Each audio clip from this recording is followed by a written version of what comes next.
on va, Bezrat Hashem Itbarach, aujourd'hui étudier à savoir, est-ce qu'on a le droit d'entraîner une bracha chez Natsricha dans le but d'accomplir une mitzvah, notamment ici, celle de Seuda Shlishit. On va commencer Bezrat Hashem avec un Tosfot. Le Tosfot dans Masechet Shabbat nous dit la chose suivante. Mikan Mashma. Je ne vais pas rentrer dans le contexte, mais en tout cas, depuis le contexte, Tosfot en déduit la chose suivante. Mikan Mashma. D'ici, on comprend.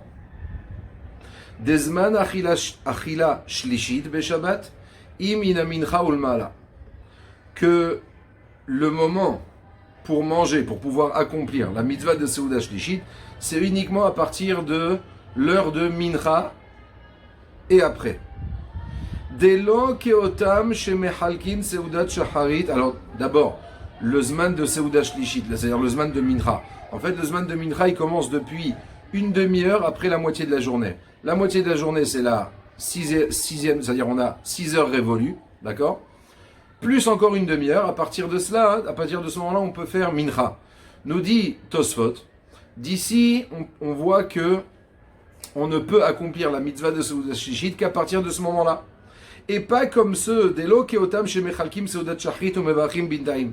Et pas comme ceux qui, qu'est-ce qu'ils font pour faire Seuda Shlishit ? En fait, ils font la Seuda du matin, du Shabbat matin. Et cette Seuda, il la divise en deux. Il la coupe en deux. Admettons que en début de Seuda, ils vont manger le poisson, des salades, d'accord ? Ils mangent le poisson, leur salade, ils font Birkat Hamazon, et ensuite, ils recommencent à Motzi, Netilat Yadayim à Motzi, et ils mangent le plat principal. Donc pour eux, ils ont divisé la Seuda en deux. Donc ils ont fait Seuda Shachrit et Seuda Shlishit. Nous dit Tosfot, non, c'est pas possible de faire cela le matin, avant 6h30 révolues, d'accord ? Donc ça, c'est un premier point. Second point, Ve'od Omer Ri rajoute à cela, c'est-à-dire que, mis à part le timing qui est mauvais, même si, admettons, on était après 6h30 révolues, comment nous dit Ri, c'est pas possible, la même Seuda, de la commencer, d'accord, de manger suffisamment de pain pour pouvoir faire Birkat Hamazon, bien entendu, on fait Birkat, on se relave les mains, tout de suite on enchaîne, et on fait la deuxième partie de la Seuda. Pourquoi c'est pas possible de faire cela ? Mais j'entraîne une bracha qui est en trop. Pourquoi recommencer Netilat Yadayim à Motzi Birkat Hamazon alors que j'aurais très bien pu continuer de manger sans faire toutes ces brachot là. Donc c'est bracha chez Natsricha. Comme on a vu dans Masechet Yoma nous diri, Gabé concernant le fameux troisième passage que le Kohen Gadol devait lire par cœur. Et Resh Lakish nous explique pourquoi on ne sort pas un second Sefer Torah. Pourquoi ? Tout simplement parce que si j'amène un second Sefer Torah, le Kohen Gadol va devoir recommencer les Birkot à Torah. Donc c'est pour rien, tout ça c'est pour rien. Bracha shel Hatzricha. Donc nous diri, mis à part le fait qu'on a un problème dans le timing, d'accord ? Ça c'est le premier argument de Tosfot. Mis à part cela, même si le timing était bon, même si on était après 6h30 révolues, de toute façon on ne peut pas la même Seuda la couper en deux et recommencer les brachot à Netilat Yadayim, à Motzi, Birkat Hamazon. Toutes ces brachot, elles sont en trop, elles sont pour rien. Voilà ce que nous dit Tosfot. Maintenant, dans les responsables de Rabbeinu Asher, du Rosh, il nous dit la chose suivante. Il y a quelqu'un apparemment qui lui a posé la question, est-ce qu'on a justement le droit de diviser sa Seuda en deux ? Ve'al sheshalta beSeuda Shlishit, est-ce que tu m'as demandé, est-ce qu'on a le droit, pour accomplir la mitzvah de Seuda Shlishit, de couper la Seuda en deux ? Est-ce que tout de suite après le repas de Shacharit, je peux directement enchaîner Seuda Shlishit ? Nous dit le Rosh répond à celui qui lui a posé la question. Ani Raiti Edrabota, il lui dit, écoute, moi, j'ai vu cela chez mes propres rabbanim. Mes propres rabbanim, eux, c'est comme ça qu'ils procédaient. Vechenani Noeg Acharem, donc du coup, moi aussi, je me comporte de la même manière. Keshenim Shecha Seudat Shachit at Sheva Shaot, à savoir que lorsque parfois on est en hiver et que les journées sont courtes, et donc que parfois ça peut arriver que la Seudat Shachrit se rallonge, la Seudat du matin, de samedi matin, se rallonge jusqu'à après la 7e heure, donc il commence vraiment à se faire tard. Chez Kvar Igiaz Mana Mincha, que l'heure de Mincha est déjà arrivée.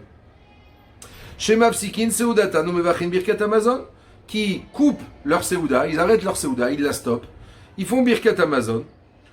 Venotlim Yadem Uvachem Amotzi, et ensuite ils vont se relaver les mains, ils font un motzi et ils continuent leur Seuda. Donc ils ont coupé, divisé leur Seuda en deux. Des Imloken, nous dit le Roche, car sinon, Kevan Shenim Shecha Kol Karzman, étant donné que l'heure est tellement tardive, qu'est-ce que ça entraînerait? Ça entraînerait que, bien sûr, je peux faire Seuda Shishit, mais je vais me forcer.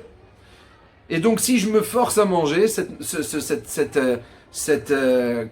Seuda n'est pas considérée comme une achila, comme manger. Pourquoi? Parce que quelqu'un qui se force, ça s'appelle pas manger sous la force, sous la contrainte. Voilà ce que nous dit le Roche. Donc le Roche répond en 2 mots, en résumé, que oui, on a le droit, j'ai vu ça chez mes rabbanim, mais moi-même, je me sers de cette possibilité-là, de couper la Seuda en deux. Bien entendu, on ne fait pas ça de manière systématique, c'est-à-dire s'il y a un besoin, si on a peur, on craint que Seuda Shlishit, étant donné que la journée est courte, et Seuda Shachrit, elle dure, ou bien on l'a commencé très tard, il y a une bar mitzvah ou je ne sais quoi, où les journées sont vraiment trop courtes. Donc on a le droit de couper la Seuda en deux, malgré qu'on va recommencer les brachot. Donc apparemment le Roche nous dit ce n'est pas une bracha chez Natsricha. Pourquoi? Parce que je le fais dans un besoin, d'accord? Dans un besoin en plus de mitzvah, d'accord? Maintenant on va voir ce que rapporte le Tour. Le Tour nous dit la chose suivante. Uzmana mishigia zmana mincha. Le zman de Seuda Shishit commence à partir de l'heure de mincha, c'est-à-dire Mishesh Shaot Umerza, depuis 6h30 révolu. Velo kodem, pas avant. Hilkar, c'est la raison pour laquelle Otam shemapsikim mi Seudat Shachrit lechalek leshnaim, ceux qui coupent leur Seuda du matin en deux, va'adain lo igiazman mincha, maintenant on est encore avant 6h30, et nam mekaim mitzvat gimel Seudot. Mais c'est pas pour autant que, c'est admettons tu prends 3 repas dans la matinée, ça sera ni Seuda Shlishit, ni Seuda Revi'id, rien de tout cela. Pourquoi? Parce que le timing est mauvais. Aval, par contre, Igi Azmana Mincha, si par contre, j'ai commencé ma Seuda Shachrit, je regarde l'heure, 6h30 sont passées. Alors à ce moment-là, il nous dit le tour, Yechodin la Asotami, Adachar Seuda Shachrit, je peux couper tout de suite, arrêter ma Seuda, mon repas du matin, et directement enchaîner avec ma Seuda Shlishit. Vechen ayaose Adoni Avi Arosh Zichrono Livracha. Et d'ailleurs, c'est de cette manière-là que procédait mon père, le Rosh Zichrono Livracha. Aya Mever Birkat Amazon, il faisait Birkat Amazon. Vaya Notel Yadav, et tout de suite après, il recommençait Netilat Yadaim, Umevarech Alehem, Umevarech Hamotzi. Vaya Omer, et il disait le Rosh, Sheyoter Tov la Sotken, c'est préférable d'agir de cette manière-là. Pourquoi? Kevan shenim shecha seudata boker adahara mincha, étant donné que le repas du matin, il s'est rallongé jusqu'à après l'heure de mincha. Veim lo haya osem miyad hashlishit, or si on ne fait pas tout de suite seuda shlishit, lo haya yachol leechol achar kach el achila gasa. Après, on se forcerait de manger seuda shlishit. Or, quelqu'un, comme on l'a vu précédemment dans le Roche lui-même, quelqu'un qui se force à manger, son repas n'est pas considéré comme un repas.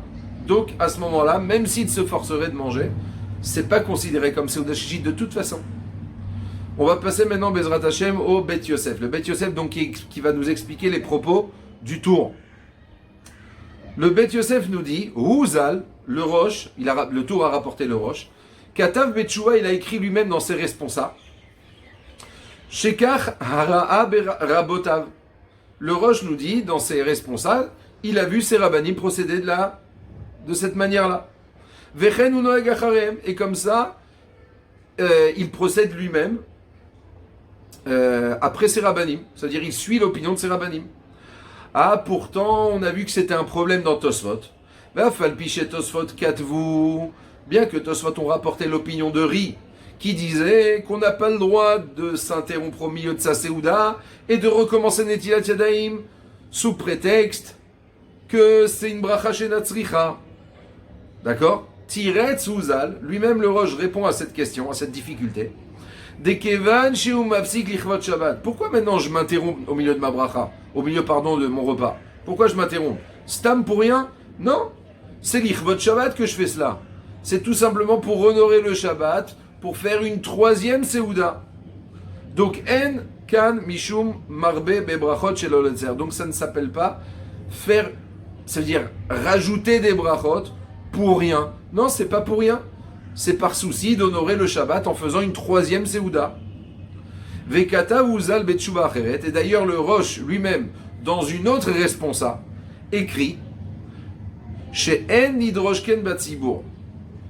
Là, par contre, le Roche, dans une autre responsa, nous dit écoute, la halacha, c'est comme je t'ai dit, on a le droit donc de couper son repas en deux, etc. Mais ne diffuse pas cette halacha en public. Pourquoi? Quel est le problème?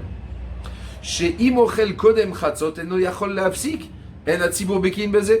Tout simplement, hein, il dit le Roche, j'ai peur que si tu diffuses cette halacha au Betzibur, qu'on a le droit de couper, de découper en deux parties distinctes, en deux repas, le repas du matin, hein, si tu diffuses cette halacha en Tzibour, au public, les gens risquent, les gens qui ne, les connaisseurs, ceux, au contraire, ceux qui ne sont pas connaisseurs de la halacha, risquent de faire l'erreur suivante, de couper, de séparer leur repas du matin en deux, alors que l'heure de Zman Mincha n'est pas arrivée. Or, on a vu dans Tosfot clairement que c'est clair que, pas seulement dans Tosfot, dans le tour, d'après tout le monde, qu'on ne peut pas faire Seouda Shlishit avant l'heure de Mincha. Donc il dit, si tu commences à diffuser cette halakha, certains risquent de faire l'erreur suivante, de découper, de séparer leur repas en deux, alors que l'heure de Mincha n'est pas encore arrivée. D'accord? Ensuite, le Beth Yosef rapporte le Tashbetz. Le Tashbetz lui-même rapporte que le Maharam, lui-même, entre parenthèses, il faut savoir que le Maharam, c'était justement un des rabbanim du Roche, le Maharam Mirotenburg. Le Maharam Bechoref, en hiver, Shayamim Ktsarim, du fait que les journées sont courtes, Aya Ose Seuda Shlishit ala Shulchan Mi Adachar Birkat Amazon. Justement, il séparait son repas du matin en deux, et tout de suite après avoir fait Birkat Amazon, il enchaînait sur Seuda Shlishit. Maintenant, forcément, bien entendu, on parle dans un cas où il fait Birkat Amazon après l'heure de Mincha, c'est-à-dire l'heure de Mincha est déjà arrivée, donc on a 6h30 révolues, donc on peut faire Birkat Amazon et enchaîner direct sur Seuda Shlishit. Très bien. Maintenant, on va rapporter, pour finir, Bezrat Hashem, les propos du Magen Avraham. Alors vous allez voir que le Magen Avraham, au nom du Maharil, rapporte ici une condition. Il nous dit le Magen Avraham, par rapport à ce qu'on a dit, qu'on avait le droit, de stopper la Seouda du matin, de faire Birkat et d'enchaîner sur la Seouda Shlishit, nous dit le Magen Avraham, Veyakum veyelech veyamtin me'ad bintaim. Une fois qu'il aura fait Birkat Amazon, d'accord, il aura fait, on va dire, la première partie de son repas du matin en tant que Seouda Shnia, en tant que deuxième repas du Shabbat. Maintenant, il lui manque Seouda Shlishit à faire. Il dit, n'enchaîne pas tout de suite. Lève-toi, va te promener, va faire un tour, d'accord, va faire une petite promenade, d'accord. Veyamtin me'at, attends un petit peu entre-temps, avant de commencer tout de suite. C'est-à-dire, c'est pas que on fait Birkat Amazon et direct, allez hop, Netilat Yadayim. Non. Il nous dit, lève-toi, va te promener un petit peu, va te détendre, et reviens ensuite. Ve'otan shenish harim bimkoman. Maintenant, nous dit le Magen Avraham, mais ceux qui restent sur place, c'est-à-dire ils font Birkat Amazon et direct, ils vont faire Netilat Yadayim Amotzi, lo yatsu yedei chovad avec Seuda Achat. Ils ne peuvent pas s'acquitter de Seuda Shlishit. Pourquoi? Parce que ça ressemble trop à un seul et même repas. Voilà ce que le Maharil rapportait. Donc on voit que le Magen Avraham est d'accord dans le fond sur l'idée de découper sa Seouda en deux. Bien entendu, forcément, on parle que la deuxième partie se passera après l'heure de Mincha, 6h30 révolue. Mais malgré tout, il nous dit, écoute, n'enchaîne pas directement, nous dit le Maharil, va te promener, attends un petit peu, avant d'entamer. Maintenant, on n'a pas dit d'attendre 2h, 3h, ça c'est clair, ça c'est le Seuda Shlishit, d'accord, classique. Non, va te promener, va faire un petit tour, sors de la maison, reviens, d'accord. Et pour qu'il y ait vraiment ici une coupure, qu'on puisse marquer cette coupure-là entre les deux repas, et pas que ça a l'air tout simplement d'avoir d'être tout simplement la suite d'un seul et même repas. Voilà ce que nous dit le Maharil. En vérité, ça revient, ce Magan Avraham revient au, rappelez-vous, le Nishmat Adam lui-même avait rapporté le Magan Avraham qui disait qu'on avait le droit, rappelez-vous, oui, quand il avait rapporté le Shla Akadosh, il avait dit lui-même le Magan Avraham sur place, comme ça nous rapportait le Nishmat Adam, qu'on a le droit d'être gorem, d'entraîner une bracha chez Natsricha, si c'est pour accomplir la mitzvah de faire les 3 repas pendant Shabbat. Voilà, on a terminé, j'espère que j'ai été clair, je vous souhaite une bonne continuation, toujours de s'élever toujours et encore plus dans l'étude de la Torah, avec Matmidim, Be'ezrat Hashem, Baruch Adonai La'olam, Amen ve Amen.